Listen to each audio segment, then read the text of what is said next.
And 30 is considered overweight.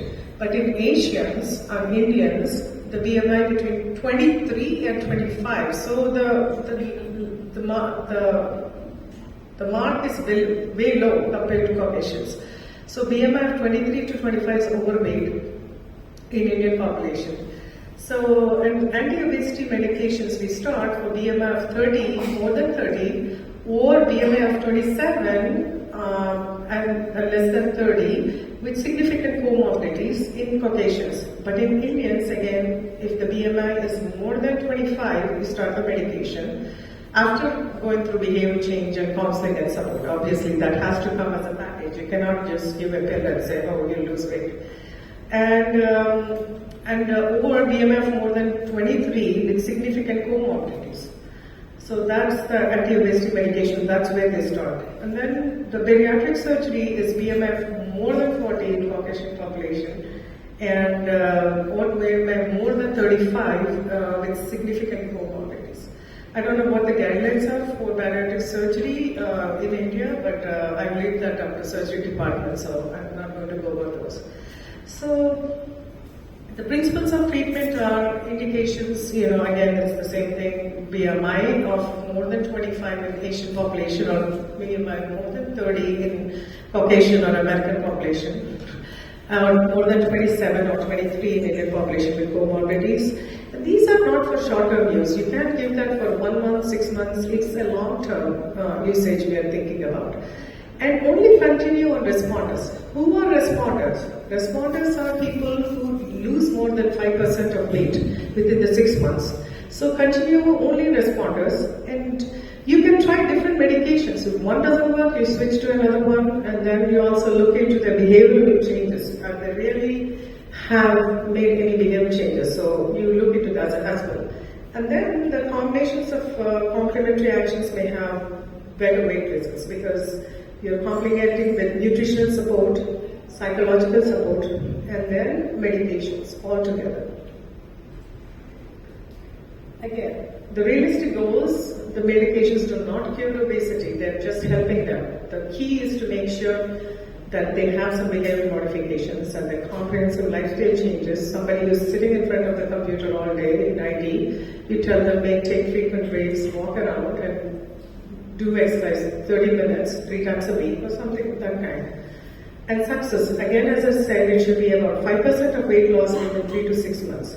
But the first month, you would expect about 1 pound weight loss, 1 to 2 pounds a week for the first month. And then after up to 6 months, you see they lose up to 5%, then that's working. If it's not working, then you switch the medication or you look into their other issues, social cultural issues, and see why it's not working. 5% of weight loss has been shown to be clinically meaningful because it reduces the comorbidities, it reduces the risk for a lot of diseases. So regulation of weight, this is an old thing, whatever intake and expenditure, this is an old theory. Now we really know that there are a lot of factors that influence obesity. There's physical activity, as you know, diet, medications, like a lot of antipsychotics cause weight gain. Anti-diabetic like sulfonylureas, insulin, all of those are cause weight. There are patients who come to me and say, I can't lose weight, and they keep eating because they're on insulin. And then we switch them to GLP-1, which helps them lose weight and also control their diabetes better. So I'll go into that detail again. And circadian rhythm, people who are not sleeping well, in the night they're up all night and they're sleeping in the day, of course that's going to cause weight gain. Stress again, as you know, they increase the cortisol in your body and causes weight gain. So all of these factors, it's not just one thing, you have to look as a comprehensive thing when you look. There's also a neuroregulational pathway. So if you look at there are 2 nucleuses actually there are 2 areas in the arcuate nucleus in the hippocampus that control the homeostasis for weight gain. So there is POMC, which is pro-opiomelanocorticotropic focus, and there's also AGRP, which is AGOT-related peptide. So there are 2 areas, there's a balance. So POMC, what it does is it make you anorexic. You don't want to eat. It will give the brain a signal, I don't want to eat. Whereas the AGRP is the opposite, it makes you eat. So where do they get the feedback? Like how do they work?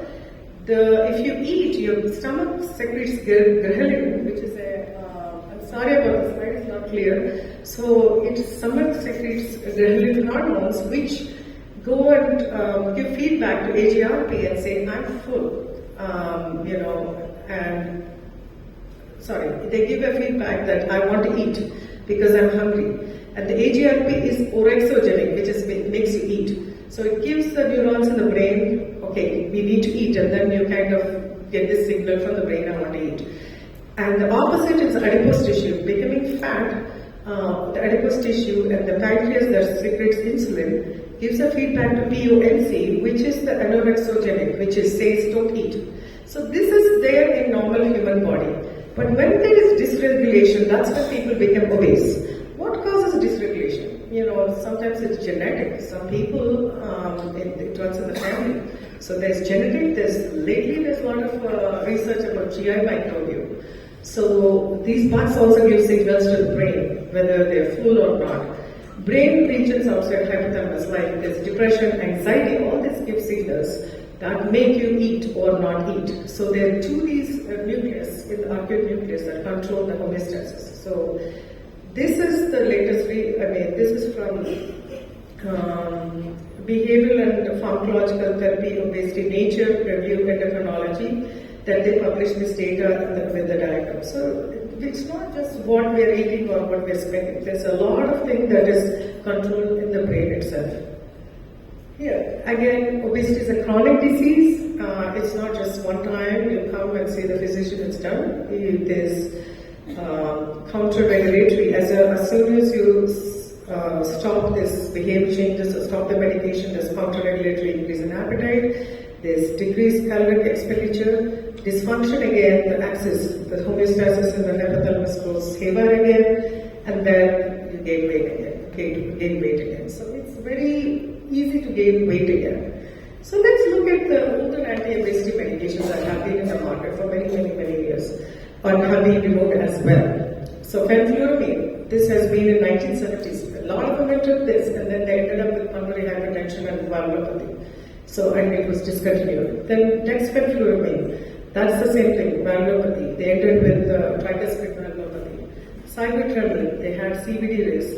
And there's a Rimonabant, which also causes depression and suicide. So all of them were pulled out of the market.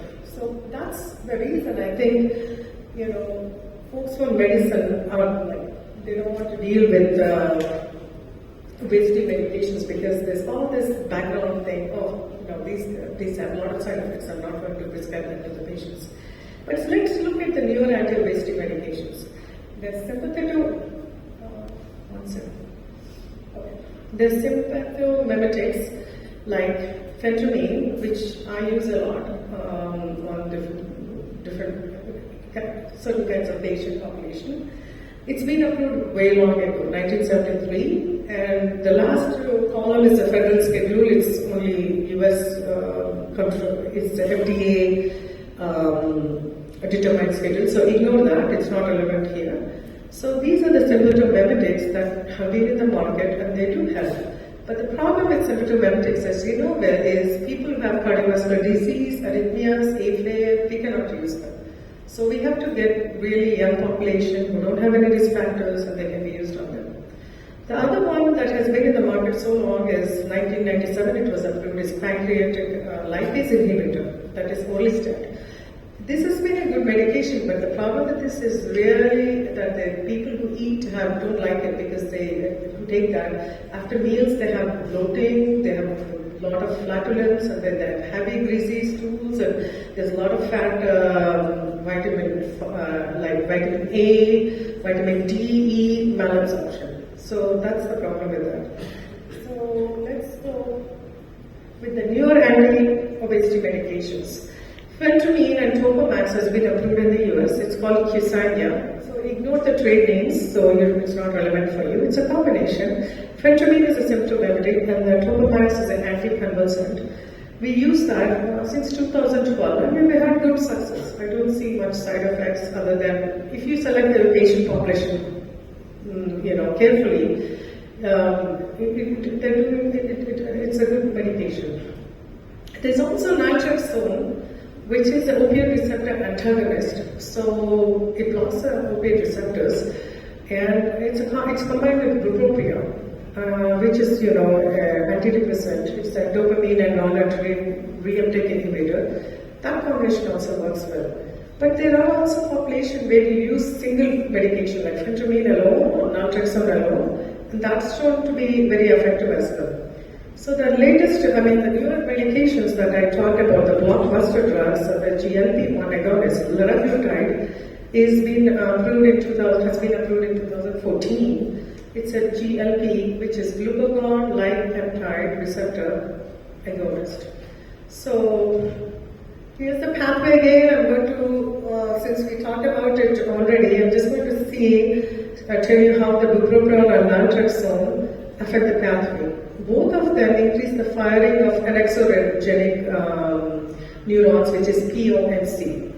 So that's how endorphins of the body, like if you're taking opiates or your natural endorphins, they inhibit the PONC. And then naltrexone inhibits the activity of endorphins. So that's how it causes weight loss. So this is based on US approval, and I'm not sure what the approvals in India are. So you see that 1999, that's when I was doing the residency, and that's when Orlistat, we were using it a lot, and patients really didn't like it. In 2007, another form of Orlistat came to market, similar with little bit less side effects. But then you have phentermine, Topamax, and then Saxenda, which is the liraglutide, it's a GLP-1 again, in 2014. And we also have the bupropion and naltrexone, also approved in 2014. Please ignore the trade names on the top. Those are the US trade names. And then you have different ones, the GLP ones. The big blockbuster drug is in 2021 that drove the stock up like 10, 15 times. Is Wegovy, which is semaglutide. And just an interesting aspect is in July, in 2023, up till July, there were 5 million prescriptions, more compared to last year. So you can imagine how many prescriptions are going out in US, that's in the US alone, for this medication, semaglutide, which is Wegovy. And there are a lot of medical spas, about, I would say, 5,000 plus medical spas in the US that have a physician prescribe this medication, GLP-1, to lose weight. So it has become almost a point of discussion in every party, every social setting, even the Oscars. Even the Oscars, people are there jokes about these celebrities losing weight on GLP-1. So it's had a huge cultural impact in the US. So does it really work? What are the side effects? Where do we select our population is what I'm going to dig a little bit deeper into. So 2023, Eli Lilly brought this drug, tirzepatide. This is a combination drug of GLP-1 and GIP. It's supposed to be more effective. GLP is, as you know, GLP is the glucagon-related peptide. GIP is gastric inhibitory polypeptide. That also causes weight loss, and I'll explain the physiology later. Now, it's an older name. Now it's called glucose-dependent insulinotropic polypeptide. So they combine both the hormone incretins, and they make this drug tirzepatide. So this is a little bit data of Orlistat. If you see, there's a lot of weight loss in the first year, but then it plateaus on year 4 because people don't like it. They stop using it, they reduce the dose, and so it's not a very successful drug. The next one is what we're going to focus on, GLP-1 and GIP agonists. So GLP-1 agonist, normally in the human body, the small intestine secretes these incretins in relation to food. When there's a food, we eat food, these both incretins are secreted, GLP-1 and GIP. And these in the human body, they have very short half-life. They last about a few minutes. But what the drug companies did after years of data and research, they isolated them with albumin and made it longer acting. So once you isolate with albumin, they're in the circulation, and they make the half-life like 13 hours to 24 hours. So a lot of these drugs are once a week injections. So it makes it easy for the patients as well. They don't have to take daily pills, and it has a long half-life. So what do? They reduce the glucagon secretion and they increase the insulin secretion. They also slow the gastric emptying quite a bit. So the people who take this always feel full. They don't want to eat. They say, I'm full all the time. So it delays gastric emptying quite a bit so that they feel like their stomach's full all the time. They have lately shown that their cardioprotection activity that is independent of the weight loss. So that's why these drugs have become so popular and gained so much traction in the last 1 year.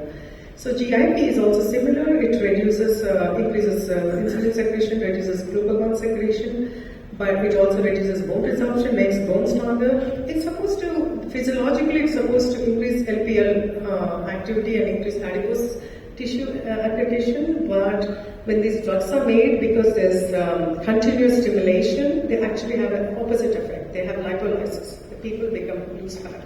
So that's an interesting fact because physiologically they're causing fat accumulation, but the way the drugs are made, it antagonizes LPL. GLP-1 again acts on the same way as the other medications.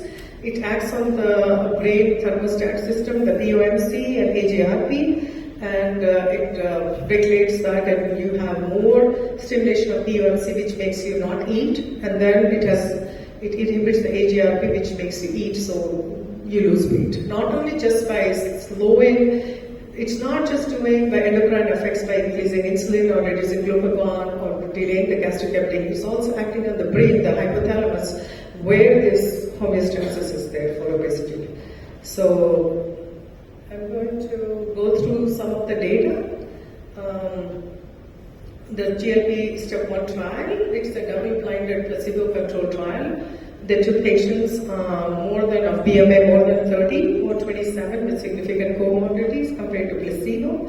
If you see after 68 weeks, there's 14.9% reduction in weight, an average of 15.3 kilograms. I think that's significant because we established that clinically 5% weight loss is significant. So anything that more than that is great.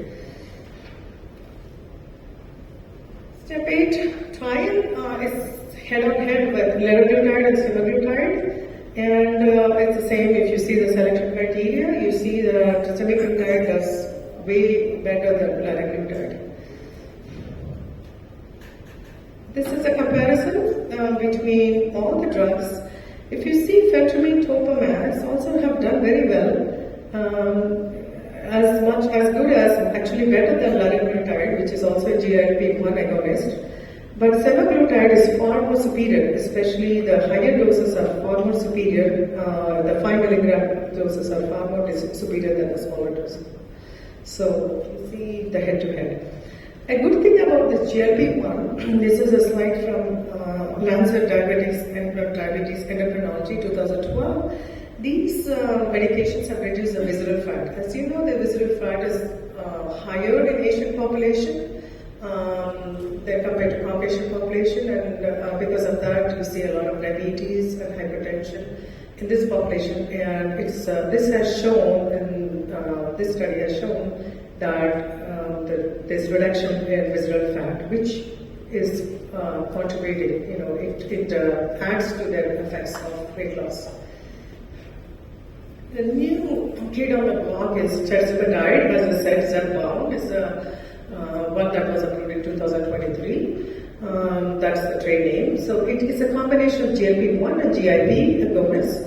So this is a little bit about the physiology. I'm not going to go into detail about the physiology.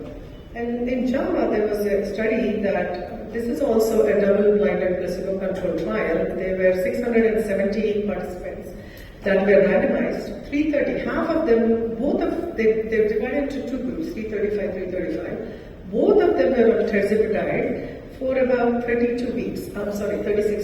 After that, one group continued on tirzepatide and the other group went on placebo. So they showed that the group who went on placebo gained the weight back. So you see that as long as they take the medication, it's working. But the problem with GLP-1 is it doesn't reset the the thermostat that we're talking about, the POMC and the EGRP.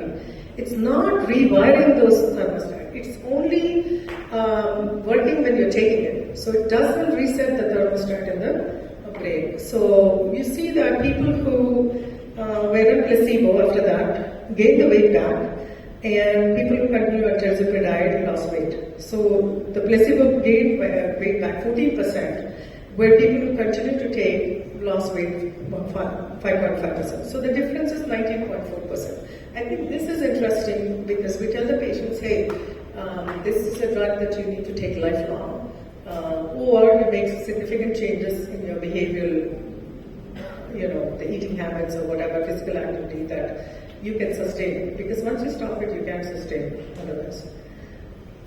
The next one is also an interesting slide which shows the different doses of tirzepatide, 5, 10 and 15 compared to placebo. The last one is placebo. And you see the 15 milligram dose is way more effective in weight loss. The percentage of weight loss is about more than 20% weight loss happens on the higher dose. And you also see that the slide C, which is a corner one, that the groups that lose weight at more than 5% of body weight is higher. A lot of patients lose more than 5%, but as you want to lose more weight, the group of patients becomes smaller. So there's a small group of patients who lose more than 25% of weight, but not everybody who takes tirzepatide high dose will lose that much weight. So this group is probably doing other things, like they're very diligent with the psychosocial factors and their cultural thing about eating and all that, physical activity. So this is a comparison between all the GLP-1, and if you see tirzepatide, last two, the tirzepatide 15 milligrams, and the last one is tirzepatide 15 milligrams. The last one is taken only for 40 weeks, and the last one is taken for 72 weeks. So tirzepatide taken for 72 weeks, the patients lose about 20% of their weight. The next one is a semaglutide at 2.4 milligrams at 68 weeks. They've lost on average 14.9% of weight. So you see that relation. Now this is an important one as general medicine physicians. We're concerned about the safety. So one thing I can tell you, this is a very busy slide. There's a lot of contraindications, safety considerations, but I can tell you that all of these drugs, none of them can be used in pregnancy. And there are a few medications like glaucoma, like phentermine Topamax can cause glaucoma, naltrexone can cause glaucoma. So those are the things. And as you know, bupropion itself can cause seizure disorder. So those are the things I'm highlighting because there's a lot of side effects. But the common ones I hear all the time is dry mouth. Dry mouth and can't sleep. Phentermine causes dry mouth, whether in combination with Topamax or alone. Dry mouth and insomnia, patients cannot sleep. It's an amphetamine. It's a symptomatic. People are active. They do more work. It's probably the reason why they're losing weight, but they can't sleep. That's a common complaint. Naltrexone and bupropion is, again, there's some GI complaints, nausea, insomnia is also a big thing there because of bupropion. And GLP-1s, what are we concerned about? We have a criterion of hospital to screen patients who go on GLP-1. Any patient with family history of thyroid cancer is a no, they cannot go. Any patient with history of MEN2 syndrome or medullary thyroid cancer cannot go on this medication. So those are the two things you have to remember. And pancreatitis, a lot of these patients we realize they have been in the market for some time for diabetes management, and these patients ended up with pancreatitis. So we warn the patient, okay, you're taking this medication, please don't drink alcohol or that may cause pancreatitis. So these are the three big ones: the thyroid cancer, MEM2, and history of pancreatitis. So in rodents, they cause thyroid C-cell tumors, but not in humans. There's not enough data because they're still relatively new, and we're watching the data to see how much of thyroid cancer it's causing, but we don't have any case reports of thyroid cancer being reported. But there's some cases of active pancreatitis that are being reported. So those are the two things you have to remember. Again, choosing the appropriate medication, and there's no one drug for everybody. Each patient is different based on their risk factors, based on their past history and their medications, what they're taking. We have to select the appropriate anti-obesity medication. Like I said, we have to evaluate the medical history comorbidities and note the contraindications. Again, this is a very busy slide. So basically, naltrexone, all these medications you cannot take in pregnancy, that's noted. Patients who have depression or SSRIs or NAOIs, they cannot take naltrexone or bupropion, and they cannot take the phentermine as well, patients who are MAOIs. So bupropion is also antidepressant. So you don't want people taking SSRIs and taking bupropion because both of them are going to be too much for the body. And people, glaucoma is mostly any of the stimulants you can take, glaucoma, and then personal history of thyroid cancer or MEM2, you cannot take the GLP-1s. The new emerging ones are now the cagrilintide and semaglutide. There's a combination that's trying to come into market in US. It's waiting for US FDA approval. It's produced by Eli Lilly. And cagrilintide is an amylin analog. So it's basically another hormone. They're combining the GLP-1 to give an increased effect. So that's also emerging. So I just wanted to bring that into. So how much weight loss do you expect? As I said, 5% weight loss is clinically significant, and that's what you want to see. In the first month, you would see 1 to 2 pounds of weight loss per week, and then in a month about 6 to 10 pounds, and then months 3 to 6 additional weight loss, and 5% is a good one. Again, you have to emphasize diet and exercise to everybody. Although the brain is telling them not to eat, that's a good thing. But again, if they're eating because they're going into parties or social settings where there is cultural thing that families always getting together and having these heavy parties, even the brain signals may not help. Sometimes socially they may be forced to eat. So we have to emphasize diet and exercise because they do help drastically. Stopping rules. When do we stop the medications? One is number one, the side effects. If people are having gallstones or they cannot tolerate orlistat, there's a lot of GI flatulence or stuff like that, you stop it. But it's not addressed in the label. But then norsacerin, I'm sorry, it's there, but it's out of the market. Ignore the second one. The phentermine, you stop it if there's no significant, like 5% weight loss. You keep increasing the dose. Like at 12 weeks, you go up to 11.2 milligrams, and then you increase /69, and then 15 by 96. So you keep increasing the dose up to 12 weeks. 3 months, you give a trial and see if 5% weight loss. If there's no weight loss, you stop it. Or if there is a side effect like cardiac arrhythmias and AFib or something like that, you stop it. Naltrexone is the same thing. You stop it if there's you have side effects, or if you don't lose 5% weight loss at 12 weeks. And liraglutide you give 16 weeks, a little bit longer, and I'm sure GLP-1 is more effective, and so it should be ineffective. So closing considerations, Endocrinology Society guidelines are really helpful. I pulled a lot of this from their journals, and basically the goal is not cosmetic, as you know, to improve their quality of life and health. And waste is a chronic disease. Please tell the patients it's a lifelong thing they have to stick to. It's not just they come and go and then it's done. And each patient will need an individual treatment plan. It's not one stop go where you are done with. I'm just going to bring this quickly, the case scenarios. I hope I'm not taking too much time. Are we okay?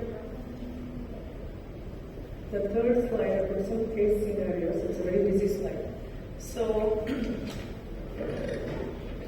the first one, these are real patients. There's a 50-year-old male who comes in with acute or chronic pain in both knees. Pain is from few years getting worse now. His patient's weight is 200 pounds. Sorry about putting everything in pounds, but I'll give you the BMI, which is 34, which is definitely he qualifies for the medications. His extremities are really bad, bone on bone, and then he admits to drinking alcohol 5 times a week. States he cannot sleep unless he drinks. You give inserts, refer to PT and orthopedics. And what is advice regarding weight loss? Because the orthopedics told him, we won't perform surgery on you because you're still young, you're 50. In US, most of the surgeries they wait till 65 because the longevity of the joints is 15 to 20 years. You don't want to give new joints to a 50-year-old. So you want them to lose weight because each pound that they lose is going to help the arthritis significantly. So what did we do? So this patient, because I referred to my colleagues, endocrinology colleagues, and I followed up. So basically, upon careful interviewing, he was actually drinking more than what he was saying. He was drinking like heavy alcohol most of the week, and doesn't have much of physical activity. He's not very motivated, and he was put on naltrexone. Naltrexone because I then referred him to the alcohol rehab program. It's an outpatient program. They put him on naltrexone, and that helped him with not only alcohol, the naltrexone, they put him on the injection, and that helped him really with weight loss too. Although the naltrexone in US is combined with it's a combined medication. We don't use it by itself. But this patient, naltrexone did help him lose weight. So I just brought these cases in for your review. That it's not always naltrexone has to be combined with bupropion. It's to get the effect. Naltrexone itself, like you saw, that it blocks the endorphin effect on inhibition P, O, and C. And then that's how on the brain it regulates that the axis, the homeostasis for the weight regulation. And that's how it helps weight loss. So he did lose weight, and he stopped alcohol, he did lose like 30 pounds, and he started physical therapy, he was doing better socially, and he did really well without surgery. So that was a good case. Now, there's another 25-year-old female who comes in for routine checkup. Her labs are within normal limit. She weighs 170 pounds, which is 28.3. So it doesn't categorize under obesity per se. But let's see, she's more than 27. Her BMI is more than 27. Now, does she have other risk factors? So her other risk factors are, her family history is positive for breast cancer in her mother. So that's a significant risk factor. Her history is positive for ADHD as a teenager, and she was on some amphetamines, but now she's not on it anymore. So that's a good clue. Now I'm thinking, okay, she was on this amphetamines, symptomatics, that may help her now. So I did a depression screening quickly in urgent care because we do screen everybody, and her depression screen was not positive, it was negative. She wants to lose weight for her high school reunion. In addition to advising exercise with diet control, I put in nutrition consult, and we have a program called Move that motivates people to walk and do some exercise. So in addition to that, what would you prescribe? Any idea based on the talk? I'm hoping everybody is listening and not sleeping.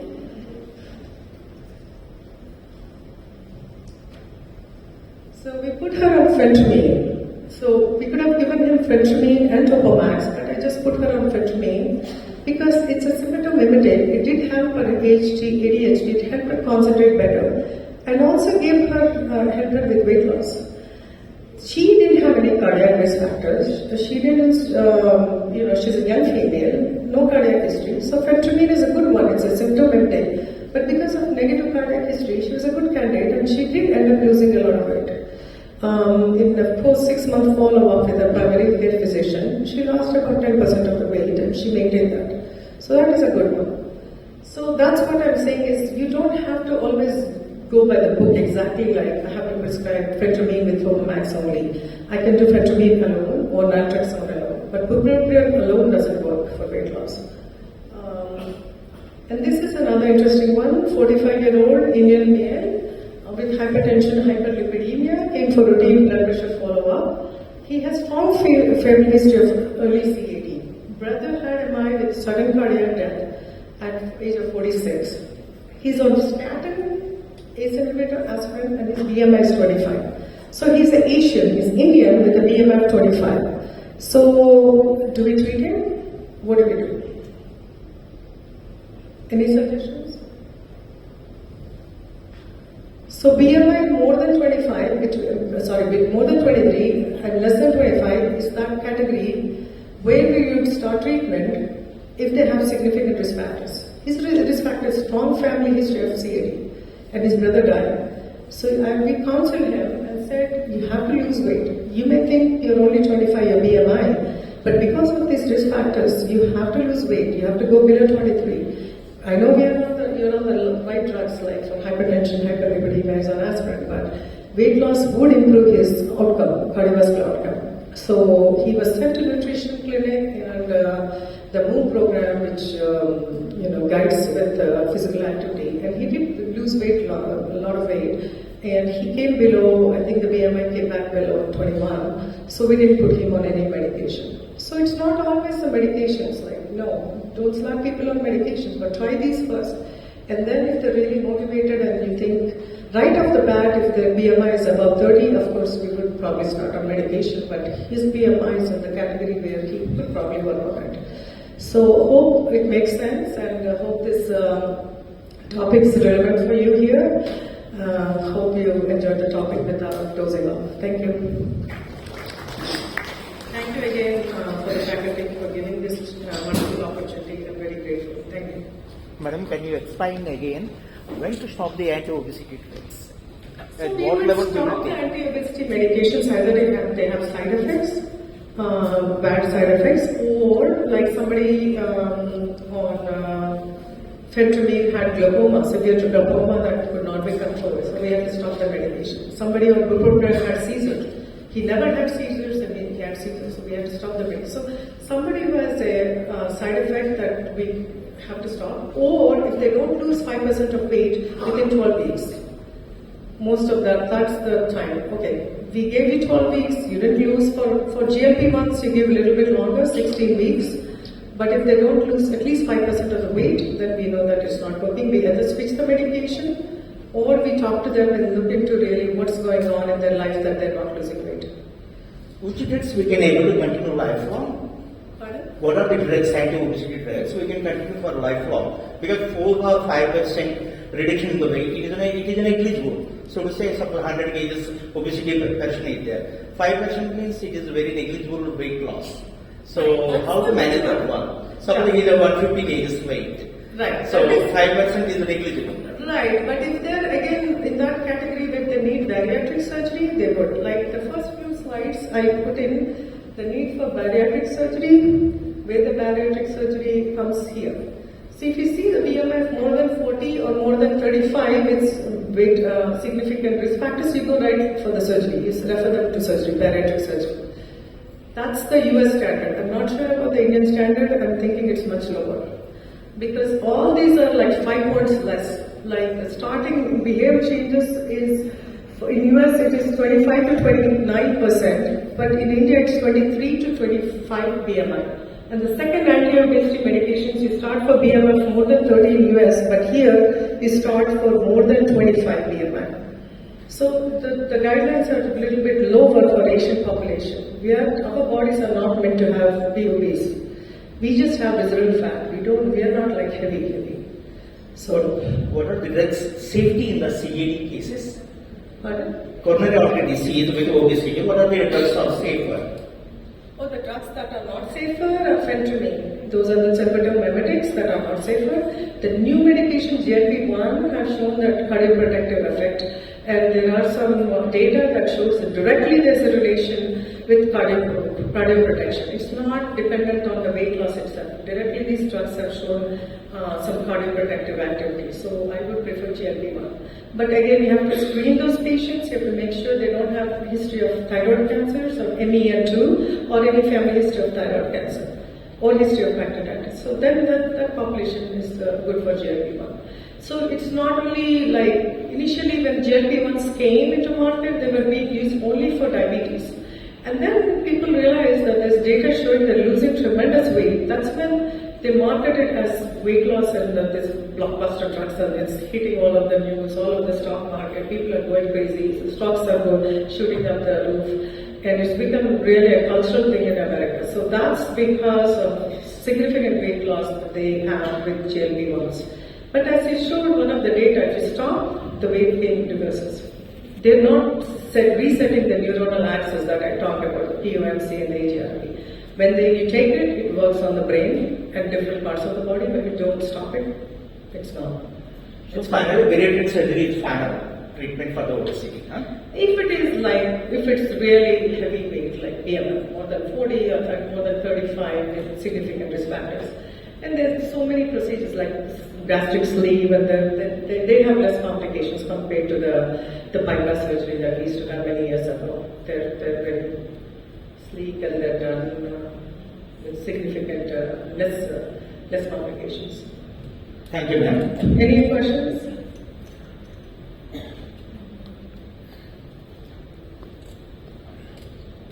Thank you. Thank you.